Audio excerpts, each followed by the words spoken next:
Well, hi everybody. Wow, hi Ken. Hi Hey, Steve, how Reagan. you doing? I'm Hey, doing good. Wow, and wow, this is Reagan. Everybody in the group for the Great Pyrenees Advice and Support Rebooted. Reagan is a moderator, and she's a major part of the Great Pyrenees Rescue of Missouri. And Ken, he's co-founder, and he is Linda's husband. That usually helps co-founding. Yep.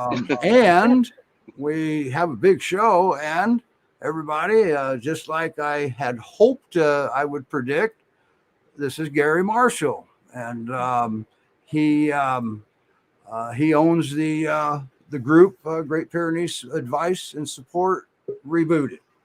And hi, Gary, how you doing today? Hi, everybody. I'm great. Thank you, Steve. All right. Thanks for joining, Steve. And Gary. and I'm Steve. I'm just Yeah. here.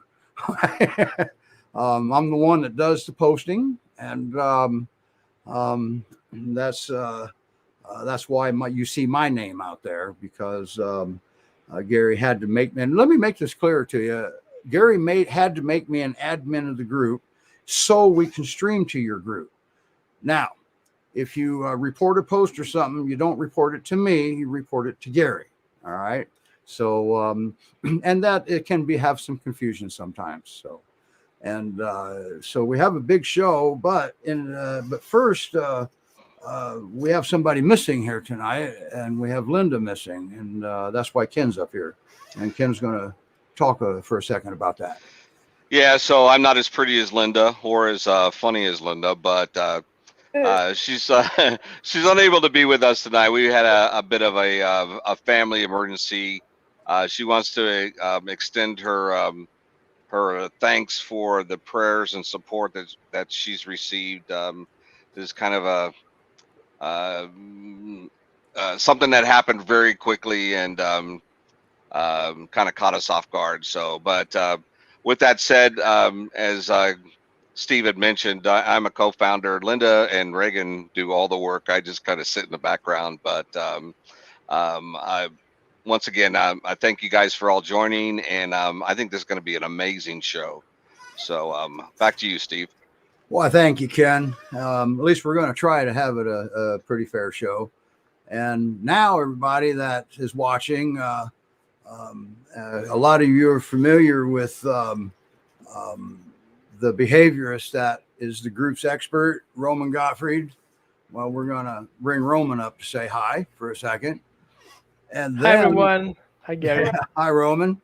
Now, without any further ado, for those of you that aren't in the Great Pyrenees Rescue Advice and Support Rebooted group, and those of you that are in the Great Pyrenees Rescue of Missouri group and the main page, there is a gentleman that had gathered up some interest with a dog and some puppies. Okay. And he's picked up quite the following because of what he was doing. Everybody talks about they'll move the heavens and earths for a dog. Well, he actually did it. All right. And is still doing it. The challenges that he's gone through is very, very humbling. Okay. Even to rescue people. Okay. So I'd like to bring him up and introduce him, and he's going to give you a little update on what's been going on with a dog, Hazel. So everybody, I'd like you to meet Paul. Hi, Paul. We're going to make you a star. Hi, Hey, Paul. Nice to meet you. Thank you. All right. So, wow. Hazel. That's a heck of a story you got there. That caught my attention amongst about 1,000 other people. What a dog. She's been through so many changes. When she first showed up in February, such a timid and scared and at the same time aggressive dog, but she's just turned around. She's just so mellow. And the latest updates, I think if you saw postings today, you saw pictures of the puppies again. They were at a farm not too far from here, about a mile maybe from here, on a sheep farm. There's some pictures of them. And so today was a fall festival at this farm, pumpkins, hayride and such. So we took the opportunity to go back again and see the puppies and see and look for Hazel. And we found the puppies. They were on display. He had them, and there you go. They're inside a crate, a pen there. There are other pens there that were with sheep, rabbits, and such. But the puppies were definitely the most, the biggest attraction of all the animals in the petting zoo. And they were getting a lot of attention. I think that they were going to be adopted up very quickly. They were just adorable. There are four. I think there are four in the pen. I think the farmer said there were still one or two that were under a shed that they couldn't coax out. And while we were there, we were also looking to find the mother, Hazel, and we could not find her the whole time we were there. We were there for a couple hours looking around for Hazel. We brought some food and treats for her. But as soon as we got home, we were greeted by Hazel here. She was at your house. Exactly. So, and we had a good visit. I'm not sure where she is now. She usually leaves, and that's usually her pattern to leave by the time the coyotes get busy, so she can go guard the sheep. So she might be back at the farm guarding the sheep. I'm sure I'll see her again.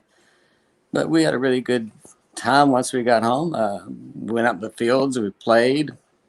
She chased. She barked. They're totally different dogs. She was just so peaceful now and playful. And where she was once aggressive, any other dog that I own can easily just roll her over on her back and she'll take a submissive pose and be happy with it and just play. I'm just amazed how she's turned around. And puppies are just as beautiful as they are. The fattest, plumpest, fuzziest things. And I don't give myself credit for that, for the way I've fed Hazel so much. These dogs looking almost as big as she is and just healthy. But Hazel just would come and eat. If you remember the story, after she left to go give birth, if you follow the story, we actually had a countdown to the day she was due to give birth. And the day she was due to give birth, she just vanished. Then she showed up 10 days later, just skinny, just a bag of bones. And we fed her all she would eat. And then she would come back every day, sometimes twice a day. One day she came back 3 times a day. And we would feed her as much as she would hold. And she would run off. And that was a good sign. We thought she was still feeding her puppies, and she had a lot of them. And turned out, she had 9 puppies. And wow, they're just gorgeous. Wow. Now, before you knew where she lived, you knew that she had gone and had the puppies somewhere, because I read that. Oh yes, I didn't. You hunted her down. You were looking for the puppies to try to get them safe and warm. Oh gosh, yes, because we're in coyote territory here, and not far from it. My dogs are outside right now, exchanging howls with the coyotes. So it's always bothering me.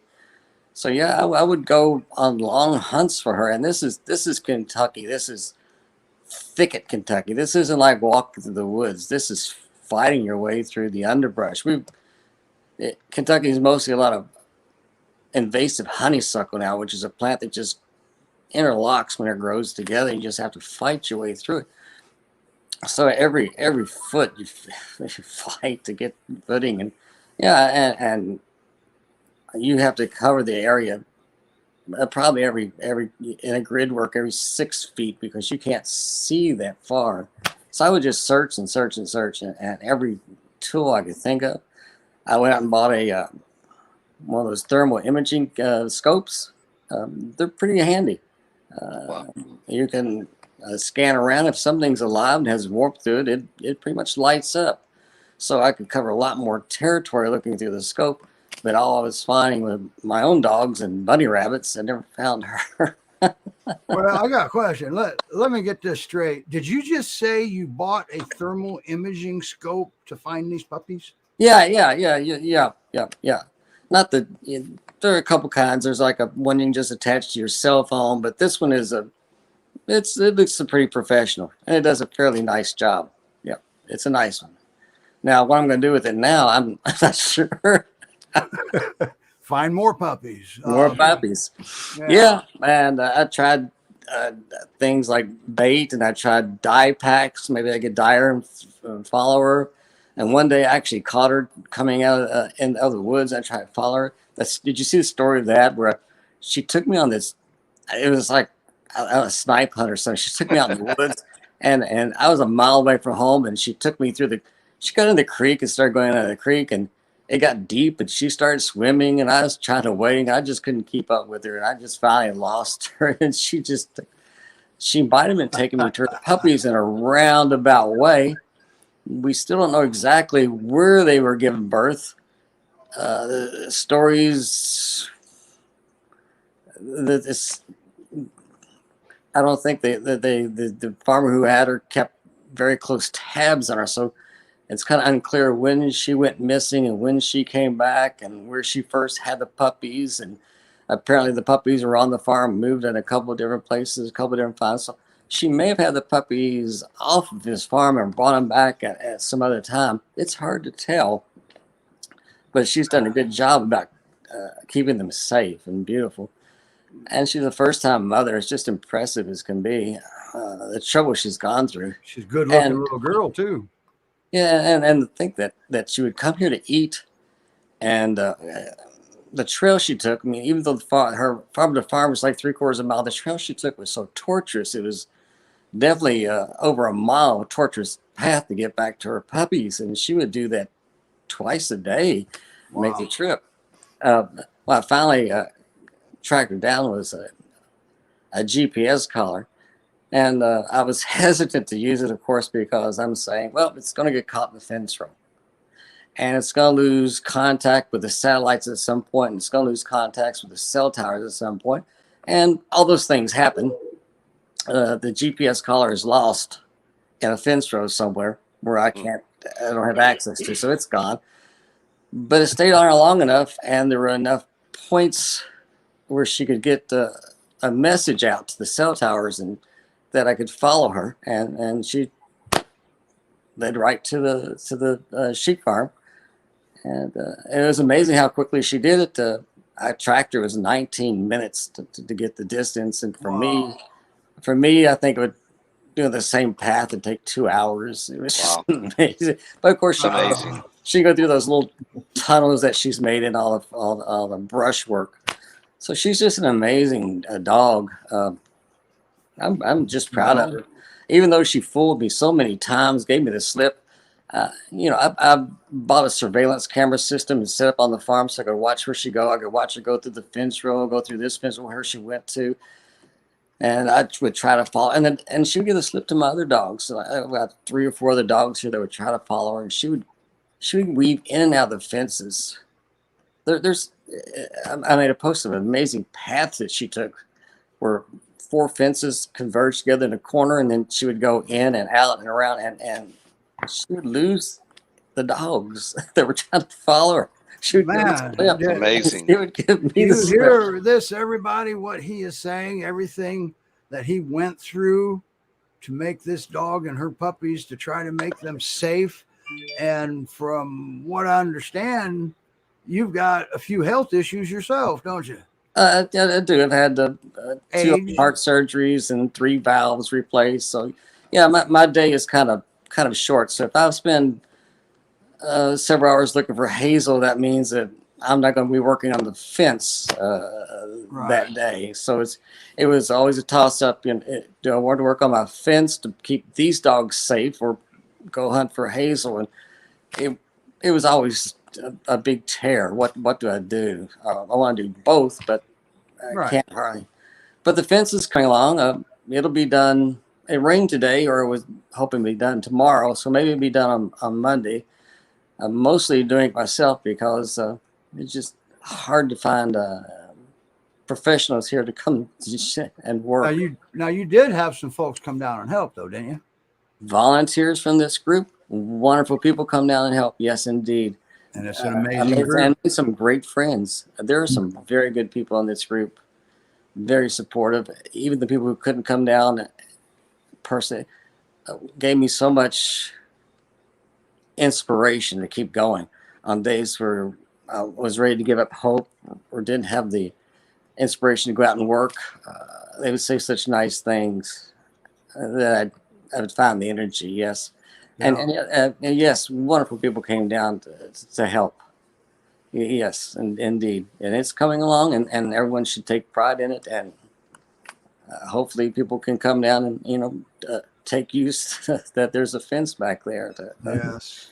We've had some visitors come by and bring their dogs, and it's always worked out well when they bring dogs. I'm just amazed that my boys are just so accepting of other dogs. Right. And I've never seen a scuffle with my boys and a dog that was introduced to them properly. I met some of your big boys earlier, didn't I? Or your big one. Boy, that's a big boy you got. Now there is a question up there. They asked, do all the puppies have homes now? Please tell us. Then she says, please tell us you're taking one. There's a list. Yeah, they're all spoken for and then some. Am I taking one? No, I'm not. The original thinking not taking one is because if I had one, then Hazel, which is not my dog, would come over here and I'd be stealing someone's dog. And so, okay. But I'm thinking now that and maybe Hazel will choose to live here, and maybe that'll be okay. But all the puppies are pretty well spoken for, and before I even found the puppies, 2 were already adopted out already. So miss that. I wish I'd gotten word out earlier, so everybody had a chance to adopt a puppy. Now, was this the sheep farmer that you were talking about? Yeah. Okay. Yes. Now, I want everybody to understand that farmers are very protective over their dogs, just in a different way we are when we own companion dogs. Okay. One of the people that's in this group is Natalie Thurman. She's with Northwest Guardians, and she will tell you just that. That's not that they don't love them. They don't love them like a child, but they love them like a partner because they work. And so we don't come down on farmers. Farmers it's different. Okay. Because she may not be a working dog. She may fail as a working dog. Paul may end up having her live there, and the farmer has nothing to say about it because Hazel makes the choice. We don't know this yet. All right. But is she going to have another litter of puppies? Well, if she doesn't go live with Paul, probably, because farmers typically in this area, and I'm not too far away from Paul myself, they don't, up here in Ohio, they do spay and neuter the working dogs because they'll tell you right up front, they do a better job because there's no distractions or less distraction. So, but not everybody feels that way and not everybody spends the money. So now, is there anything else you need down there for that fence, Paul?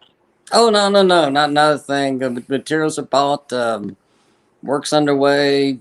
It'll be done. It's coming along nicely. It'll be, they'll have the back 900 feet done.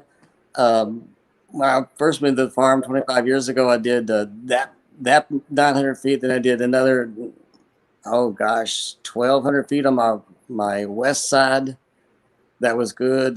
So that's still good because there's no cows on that side. So that's still pretty much, and there's no such thing as a dog-proof fence, but it's pretty close to dog-proof on that side. So I have 2 sides of fencing that are pretty much dog-proof. Then I'll work on 2 more sides to box it in, and I'll have maybe 15 acres of the farm boxed in. Wow. And by the way, looking at the comments here, Paul, it's pretty unanimous. They feel that, well, pretty much that you are Hazel's family. I feel that way. Yeah, and you're not the only one. About 1,000 other people feel that way too, it looks like. So now there was a question asked a few times, is this being recorded? Yes, the video will be there. I don't know I'm new to the group streaming. Gary would know more about where it'll be, but yes, the video stays. It will also be on the other 4 destinations that we stream to, which is Great Pyrenees Rescue of Missouri. It's all about the dogs. There's a group that Linda has called just Great Pyrenees Rescue of Missouri. We have a YouTube channel, which we're streaming it to. So there's plenty of videos of this out there. Sorry, Paul, I know you didn't want to be this popular. Oh, not at all. Me and Gary had a discussion about it, and I says, wouldn't it be cool if we could get Paul on the show and let his people meet him? And he says, yeah, he's kind of kind of keep to yourself. And I says, well, he kind of screwed that up on the first post. There is no more privacy now. You are now rescue. Welcome to rescue, Paul. Thank you. And kind of a one-person rescue. Yeah, Hazel's been an amazing story. The big boys, that was an amazing story as well. But they're so settled now. But they're just amazing dogs. Right. We're gonna have to get you on for a part 2 here. Oh. There's a lot of questions out there, and we still have Paco waiting down there patiently, and Roman. We're hoping we get some questions for Roman, because you kind of stole the show here, which was okay. That's fine. Quite all right. We have no problem with that, because your story is interesting, and I don't care who you are. All right, you've done good, Paul. You've done great. And remember what I wrote in the message, that I tip my hat to you, sir. What you've done is humbling, and I'm in rescue. So, and we do everything we can, and we save as many as we can. So that being said, in order to save dogs, we need foster homes. So, and that's pretty much, Paul will take them in foster, and just like Hotel California, they can't check back out. He keeps it. So, wow, Paul, thanks for coming on. Is there anything you'd like to say to the folks that have Thank been you. following you so closely? I've gotten so much support. There are people who have gifted me so many things, and so much time, so many nice comments. It gave me a lot of hope and a lot of encouragement. It's just been a wonderful group. I appreciate everybody. I've made some dear friends, and it's a wonderful experience. All right, we do have one last question here that we have time for. What happens when the fence is done? Will Hazel be blocked from visiting because of the fence? That is a tough one. Right now, if I do the back fence, she's still not blocked. She still has a way to get here through a lateral fence or perpendicular fence that's a cattle fence. And cattle fences are just typically 3 strands of barbed wire. So there's one fence row that she can get through no problem. And she's used that before, and she will use it again. So that's fine. So the back row fence won't stop her from that. What's going to stop the other dogs from getting out and using that lateral fence, the one that's 3 strands of barbed wire, is that the neighbor on that side has himself a couple months ago picked up a Great Pyrenees, and somehow these dogs know not to challenge each other's territory. My dogs won't challenge the neighbor's Pyrenees territory, and so even though it's 3 strands of barbed wire, the Pyrenees won't cross that. But Hazel will. She has a way of getting around dogs, other dogs, quite well. So she'll still have a way in, and hopefully we'll see what happens. If she decides to make this her permanent home, then I can go ahead and finish up all the fencing on all 4 sides. But then that leaves another problem, because we've talked about this a couple of times. There's Boo and his mother Buttercup. So the story's not over. No, Boo and Buttercup are not my dogs, but they visit often, and I wouldn't know what to do about fencing in completely because they go back and forth almost every day. It seems like Our doggy door. Yes. Hey, but I don't know what to say. yeah, but sometimes for security reasons, it's eventually going to have to be finished off, and we'll worry about which dogs get fenced in and which dogs get fenced out. I'd rather fence them all in than fence anybody out. Yeah. And sometimes it'll be finished, and we'll see. Yeah. But for now, if you're worried about what happens on Sunday or Monday when the back 900 feet of fencing is finished with that fence out Hazel, no, she has other ways to get in here. Not that I'm tearing down anybody's fence and not creating any new holes in anybody's fence. It's just that one fence on one side is 3 strands of barbed wire, which is a cattle fence, and she'll come through that fine. All right. Okay, Paul, we got to get you back on because there's so much more here. Hey, maybe we can do a live just to the group one night. What do you think? Yeah. Good idea. That would be up to Gary, though. It is. I think it's a great idea because it's way more than 1,000 people who are interested in Paul's dogs and Paul and the boys. And I'm, by the way, I am still, for those who are interested, I am still, when I have time, trying to put the original stories back in the right order, Paul, but it's not easy. I give up. I give up when my brain starts exploding, and then I start again a few weeks later. So I'm not far off now, but maybe one day I just say that's as good as I can get it. I guess I'll publish it on the group. I just want to write one story. Yeah. And so I didn't do things in proper order. Then the next story come along and it overlapped and included things and got caught up with stuff that was left over. Yeah. Yeah. Yeah, we'll talk about that. Getting this on, maybe Roman would be join. Maybe Roman could join and just to the group, okay? Yeah. Because we got to get Paco up here because Caitlin's going to have her hands full here, and by the way, they thank you too, Gary. Oh, you've been included. I don't do much. All right, so Peggy, Paul's story. The story should be a book. Great fundraiser for rescue. Yeah. And what Paul does is part of rescue. Just that he may not have realized it at the time. All right, Paul, we got to move on here. Thank you so much for coming. Thank you, Paul. And, very much. And we're going to take you back down in the green room here, and you're more than welcome to watch the show from there. And, I will. And if you're still down there, we'll bring you up when we get ready to sign off so you can say goodnight to everybody.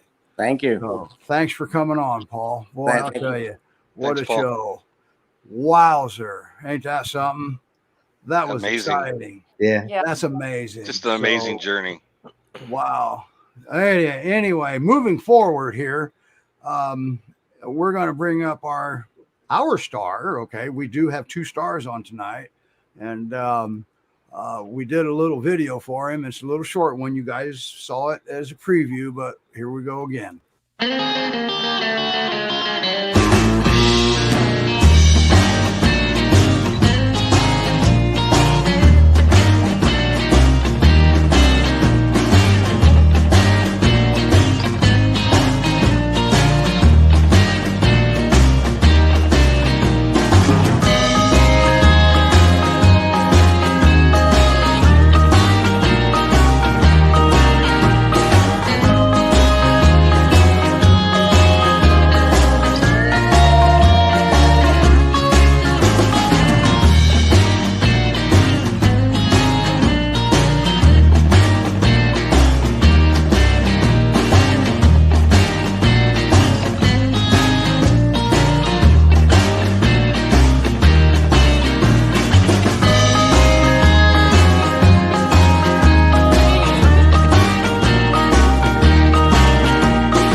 Oh my, look at that pose. Holy cow. Hi, Paco. That must be Paco and a big boy next to him. Yeah, Paco and Odin. Odin. Hi, Odin. Wow. What a boy. So how did we do on that video? Were we relatively accurate? Like one of him is enough? Oh, yes. Boy, what a pretty, wow. Wow, look at him. He's beautiful. He is. And so is Odin. Sorry, Odin. Oh, yeah. How big is how does Odin and Paco get along? Oh, they do just fine. Odin's a gentle old soul, so he doesn't really care about anything ever. But Okay. Paco's a young little guy who's still kind of humpy, so hopefully that'll go away soon as he gets neutered. Yeah, and I hear he's getting neutered on the 4th. Yes, October 4th, so in 2 Mondays from now. All right, and now he came in with wasn't feeling well, was he? No, we thought he had a UTI because he was peeing like every 5 minutes, it seemed like. And he was just very stressed out and uncomfortable. So now we're finally kind of settled in, getting along. Everyone's doing well. And there's his sister, huh? So this is His Bond. foster sister. Okay. He's got a Great Pyrenees brother right there, Odin. He's got a Great Pyrenees sister and a Bernese Mountain Dog sister. Wow, what a collection! Got a big What cluster. a handful, huh? A little bit. Well, I'll tell you, you sent us some pictures, and the one that I really, really like is that one. And they're so attentive there. And it looks, I bet you they were getting ready to get a treat or something, weren't they? Oh, yeah, I was sitting and eating, so of course I had an audience. Oh, okay. Oh, you're just eating. Yes. All right. How old is Paco? He's 11 months. Okay. And he's, after he gets done healing up from his neuter, he's going to be available for adoption, isn't he? Oh, yes. Cool. And like Gary had said, Caitlin here, she's been with the rescue for a long time, and the stuff that you see, like our logo, she made that. That's Caitlin's handiwork, and you did a great job. That's my favorite logo. Thank you. All right. So let me check for questions here. Oh yeah. Yeah, Paco's adorable, and Odin is precious too. Of course he is. Yes. How can you not be? How old is Odin? He's 5, so he is my foster fail with the rescue. He came to us as an immediate surrender from being a farm dog. He was just this terrible dog, apparently, but obviously he's not because he stayed. Okay. Now, when you got Odin, the story is that his previous dad was working like 80 hours a week. And, Paco, yes. Yeah, I mean Paco's dad. And because he was a puppy, he had to be crated, huh? Yep, he was kept in a kennel in the basement, he said, and that just wasn't a good life for a dog, obviously. Yeah, and I can just imagine him telling Paco that I can't let you live this way anymore. I'm going to call somebody, and here we are. Yep, it was a rough surrender. It was one of the hardest that I've ever been a part of. That's Yeah, I can imagine, because it's not that he was abused or anything. It was kind of circumstances beyond his control, wasn't it? Yep. Yeah. So, wow. And so with living in a crate for 80 hours, that means he didn't have a whole lot of time to teach him anything. So that means he probably didn't know a whole lot when you got him. Yeah, it didn't seem like it. He didn't even respond to his name because he came with chowder. He never even responded. So I tested it. And he picked 5.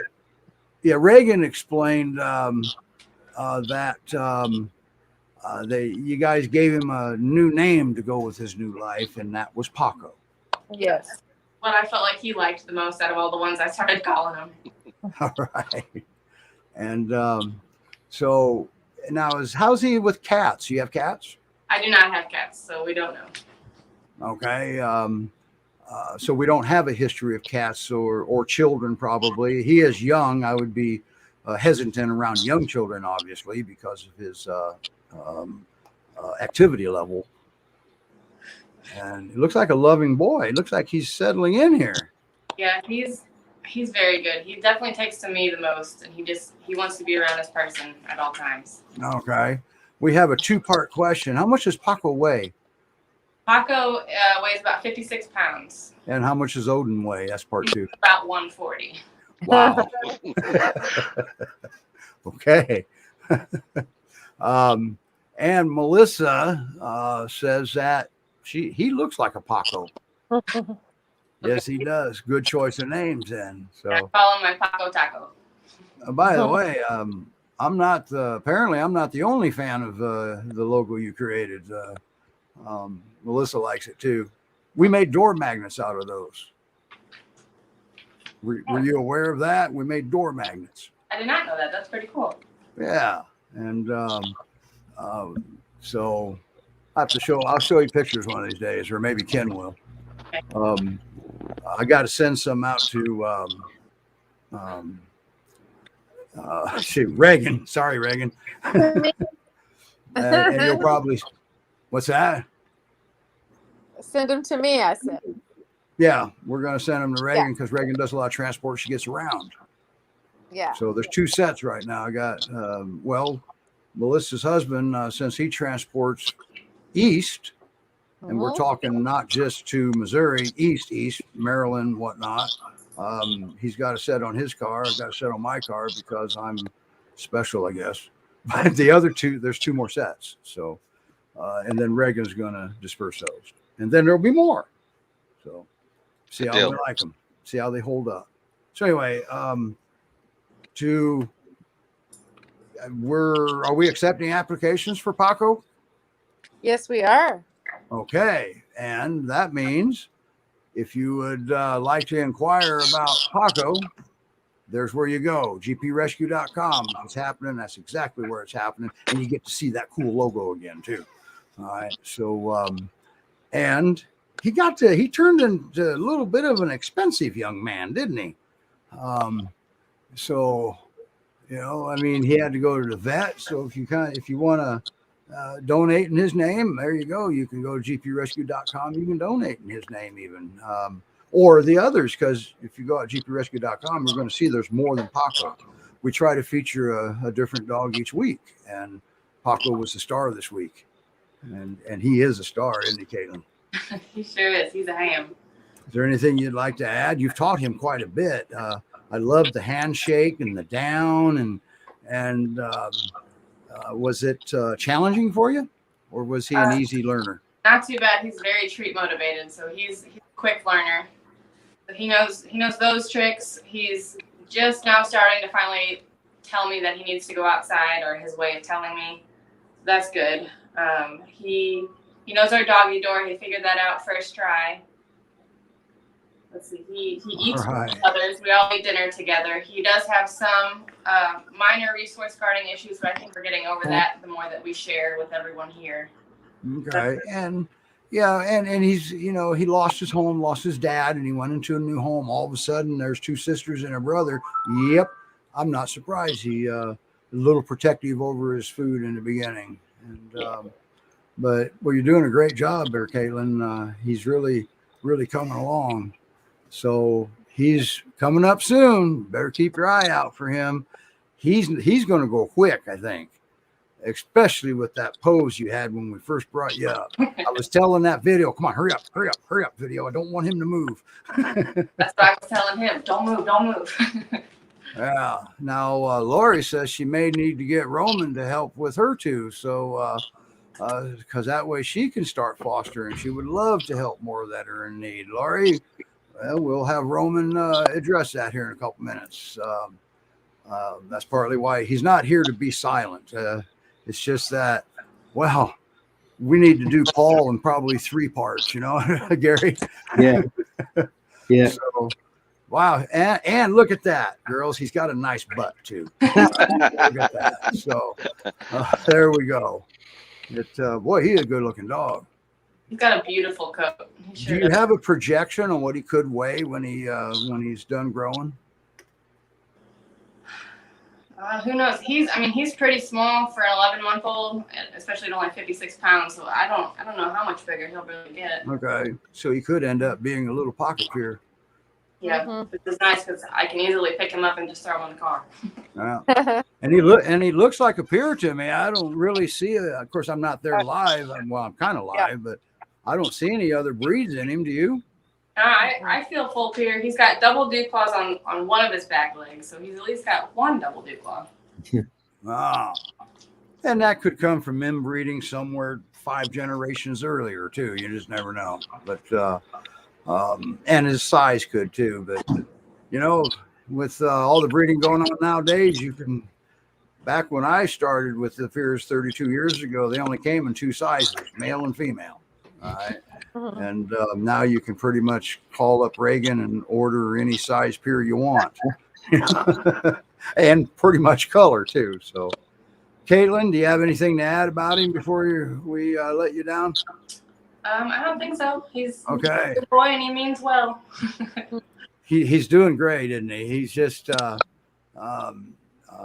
it's just so exciting too. I forgot to bring some of these up. That's another one of my favorite pictures of him. That was early on, wasn't it? That was the photo that the owner sent us. Oh, yes. That was even before we got him. Yes. Okay. He was little. At least he looked little. Yes. Yeah. He is little. So, all right, GPRescue.com. Reagan, is there anything that you would like to add about Paco? He's just totally adorable and he needs a forever home. GPRescue.com is happening. That's exactly where it's happening, especially when it comes to Paco. There's more dogs too. And we have Mocha up there, and we have an adoption that happened with Wilson, and we're waiting to hear back from the folks, and we can have a happy adoption story on them too. So, and we'll have, hopefully we can soon get in a happy adoption story with Paco too. We like to do that also. All right, Caitlin, thank you so much for coming on. Keep up the good work. Thanks for taking him in, because he was kind of urgent, I heard, wasn't he, Reagan? Was. Yeah, and you stepped up and you did the rescue thing. Thank you. So there you go. Thank you, Reagan or Caitlin. We're gonna take Thanks, you down, Caitlin. and you're more than welcome to watch the rest of the show from down there. But be warned, if I see him doing something cute, you're coming back up so everybody can see it. Sounds good. All right. Okay. All right. Thank you, Caitlin. So now, Reagan, do you have any rescue news while you're the star? No, I really don't. Do we have our hats and hoodies coming up pretty soon? Well, they are coming up soon, but we're waiting on the design, and we'll have and baseball caps. Yeah, that's right. Hats and hoodies. We're going to have hats. How about that? With that awesome logo on it, right? Yes.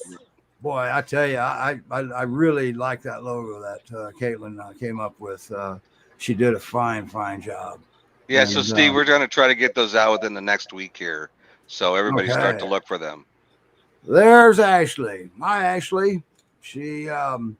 Ashley's in Utah, and I'll tell you what, that is one of the women that tirelessly saves these dogs, and there's a lot in Utah. Utah has 0 for the guardian dogs. They have no protection laws whatsoever. The protection are the volunteers. She's with the Great Pyrenees Rescue of Montana, and even though she's in Utah, but they cover Montana, and she's done a lot, and still does. So I just got chewed out because apparently I didn't answer a message that she had sent me, but I told her we were live, and there she is. So hi, Ashley. I'll get back to you. I'll read your messages. But anyway, so Roman, you've been awful quiet. I'm listening, taking in. We still have quite a few people on with the group, and we don't get that. So while we have the folks in the group that are watching, Roman is the how do you consider it, Gary, the group expert on behavior? Yeah. Okay. Thank you, Gary. Bloody welcome, resident expert. And anytime you have a question and Roman chimes in, pay attention. Okay, I've known Roman a long time, and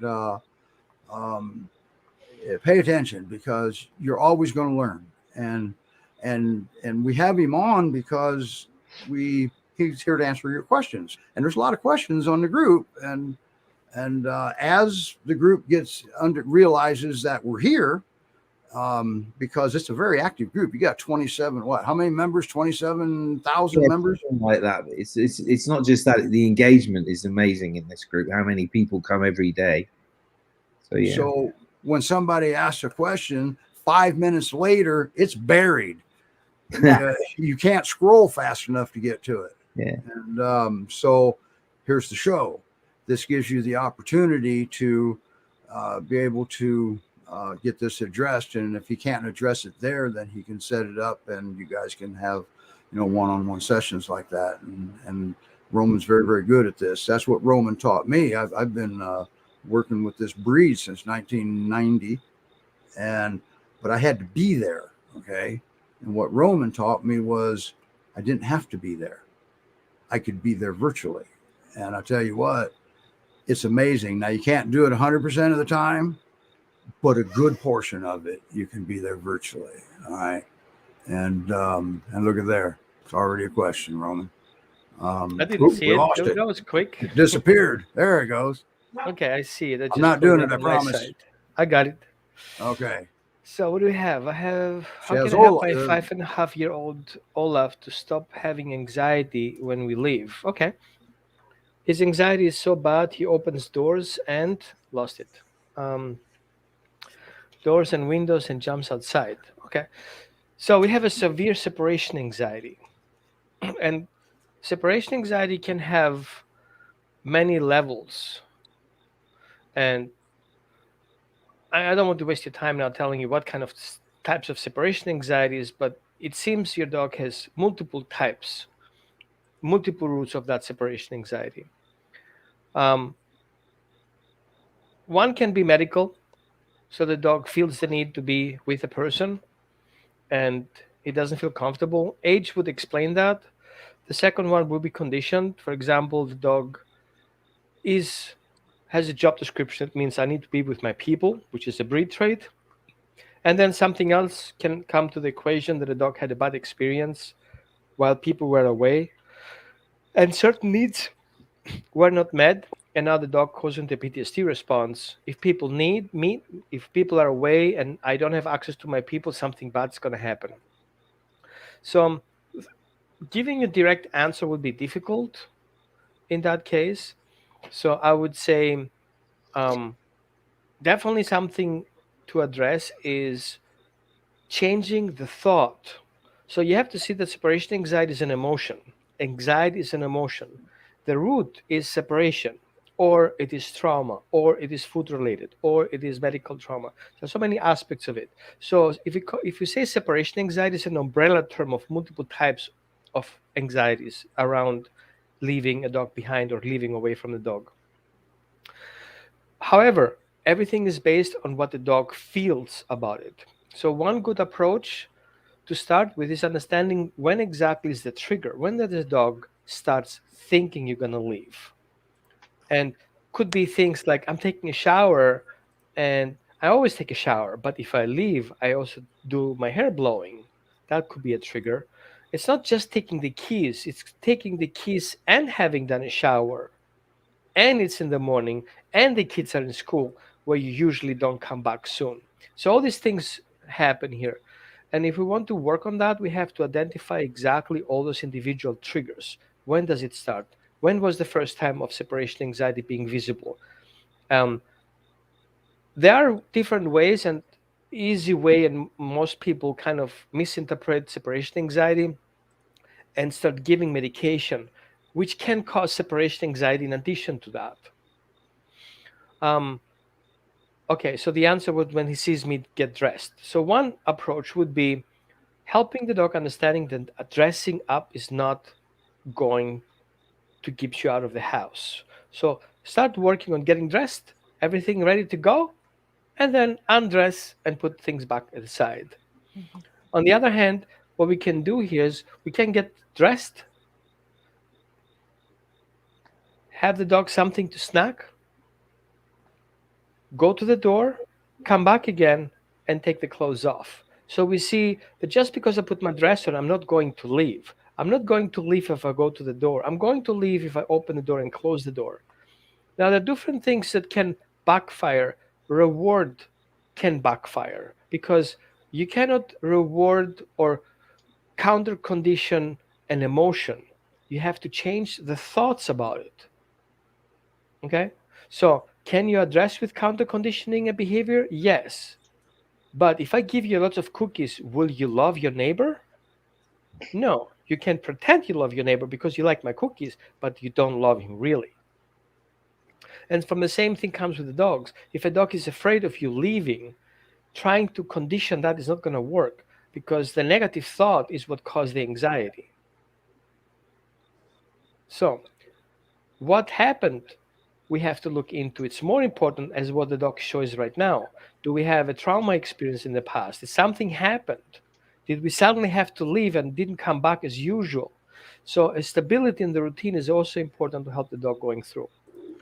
So can I give you the answer how to address your dog's behavior? No, I cannot. It's too complex to give you just a general term of answer. But the most important thing is to understand that you cannot punish, you cannot contain, and you cannot condition emotion away. And I know many people go quick, oh, put him in a crate or get a strong crate. All you do, causing a trauma on top of the trauma, which you then have to deal with later. Is your dog contained in a heavy-duty crate, in a concrete steel reinforced crate? Absolutely yes. No doubt of that. I was wondering what's going to happen if your dog starts resisting getting in there. Then that can turn into aggression because the dog may bite you to not get into that situation. And I want you to stay away from that. And I know many people says, you know what? If your dog gets anxious, just put him a shock collar on, zap it out. No. And if you read the instructions, if you give the dog medication, giving the dog medication to treat separation anxiety should not be without a contingency plan, without a plan in place to work with your dog.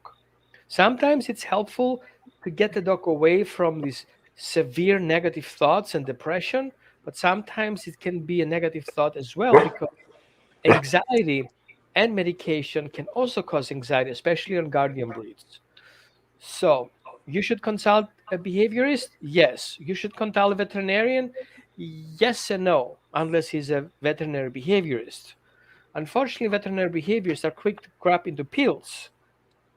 I'm not saying for all of them, but most of them. So I have to be careful. Pills alone don't do the job. Training alone doesn't do the job.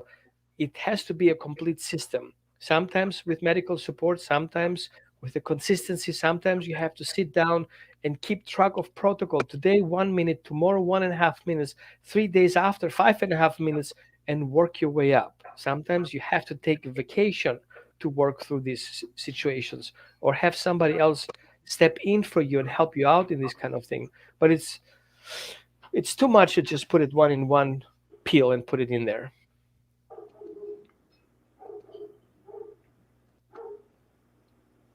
Okay.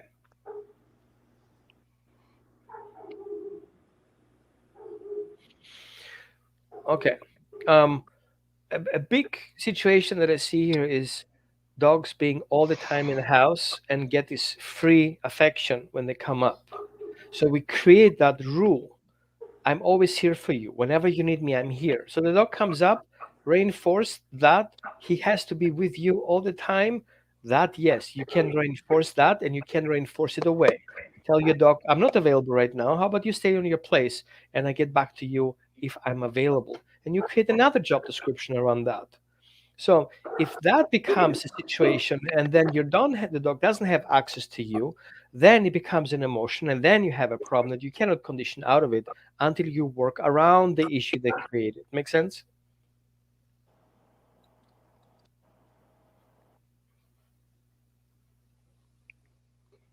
So don't take my recommendations personally if I say punishing and if I say creating. Okay, You're just not the only one who has these kind of problems. I think maybe like 60% of all the people have some sort of separation anxiety. They just don't know about it.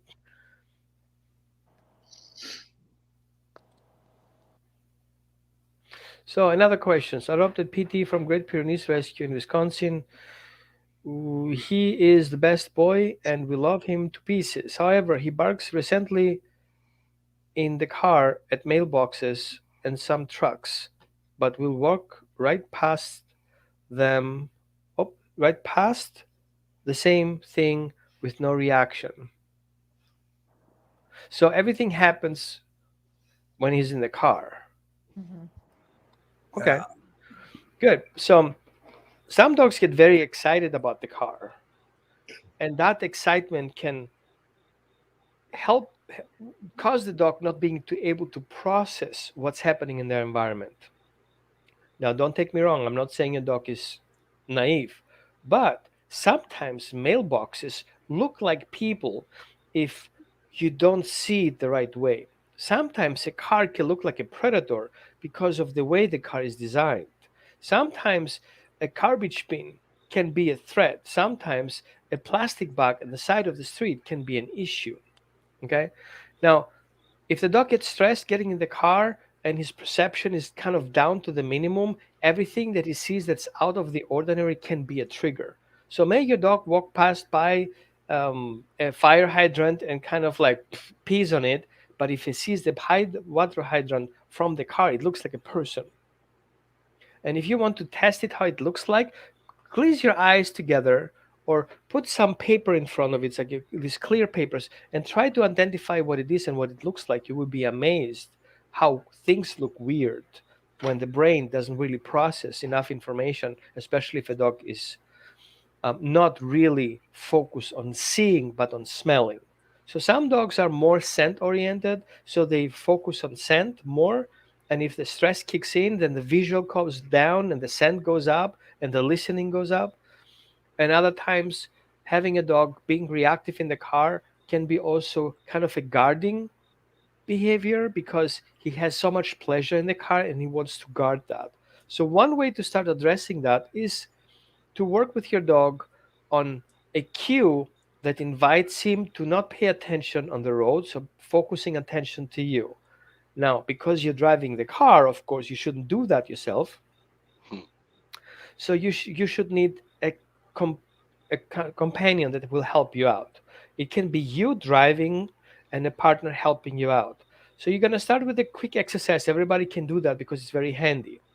You condition attention exercise. You say the word here and you give your dog a treat. Here, another treat. Here, another treat. You can sit on the couch in your house and start there on a chair.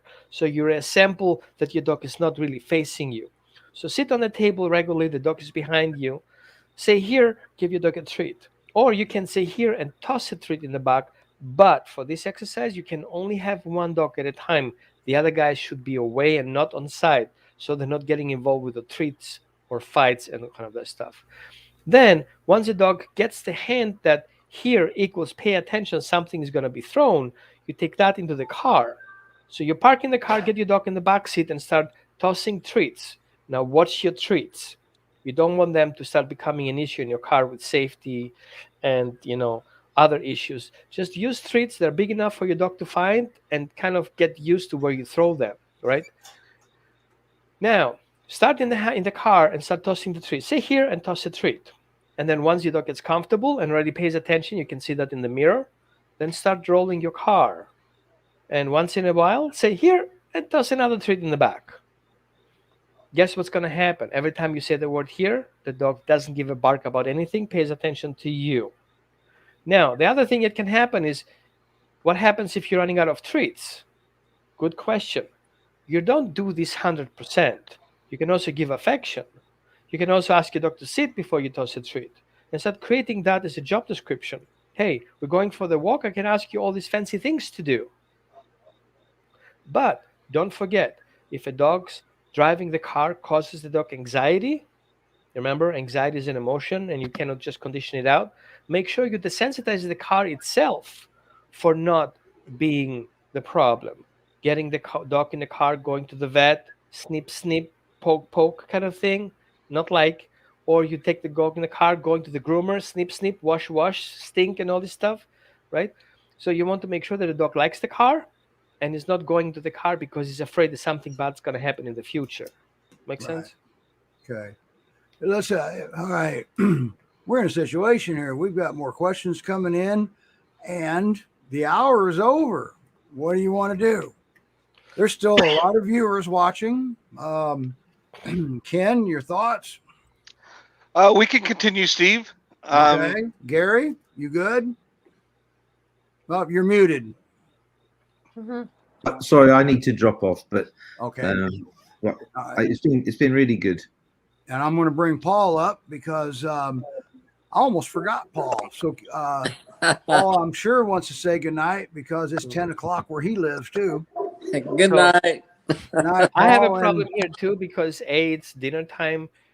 I have 3 dogs who are hungry and they're seniors. I'm gonna take Okay. one more question, okay, and then I'll let you guys do what you have to do. Here's what we'll do because we've got 2 more. All right, that they're coming in.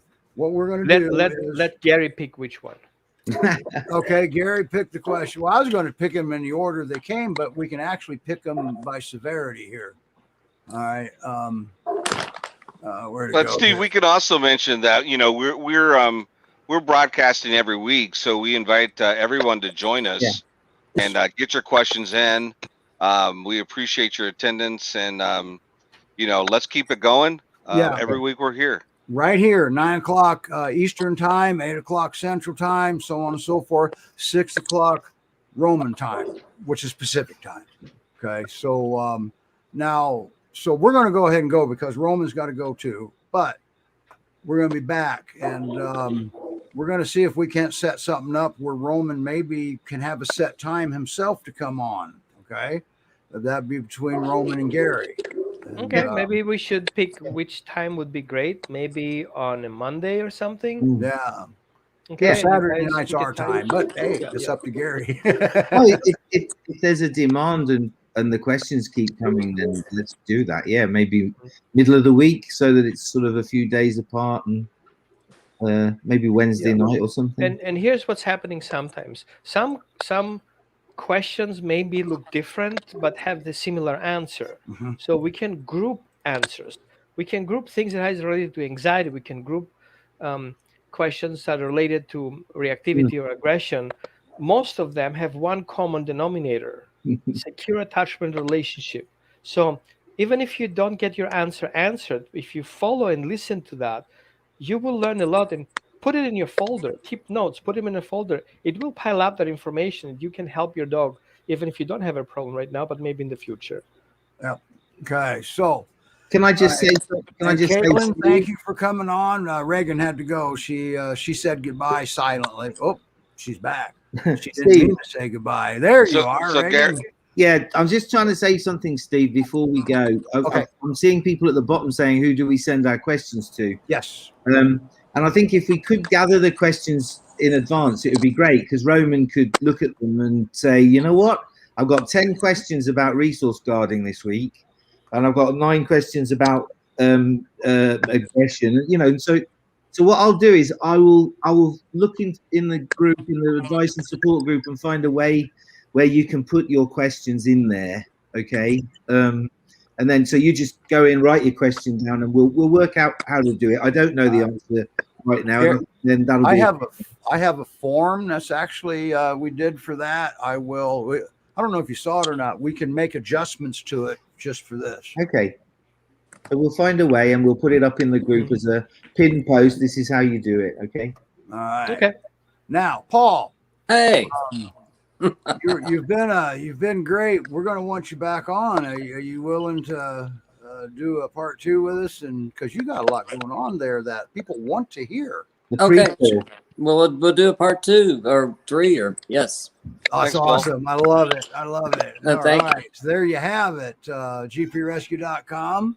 And right here, there's a group right here. For those of you on the other, I'm sorry, we've kind of neglected you somewhat, but we didn't mean to. Paul is got over 1,000 followers in the, and as a matter of fact, it is search it. Great Pyrenees Advice and Support Rebooted. Join the group. If you have a question, Roman's in there. And if you have working dogs, Natalie Thurman's in there from Northwest Guardians.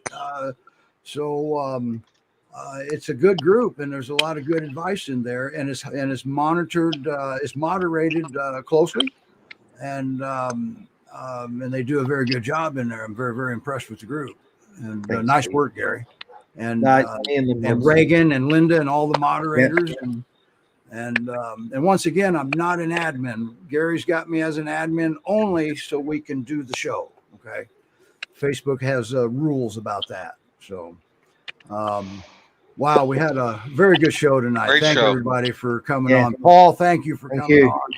And so I think it's time to go. Ken, tell Linda we're all thinking about it. And praying for Thank you very much. Appreciate that. Okay. I'll pass that along. And all right, everybody, this is it. As soon as I find my exit video, there it is. Bye, everybody. Bye, everyone. Bye now. Bye.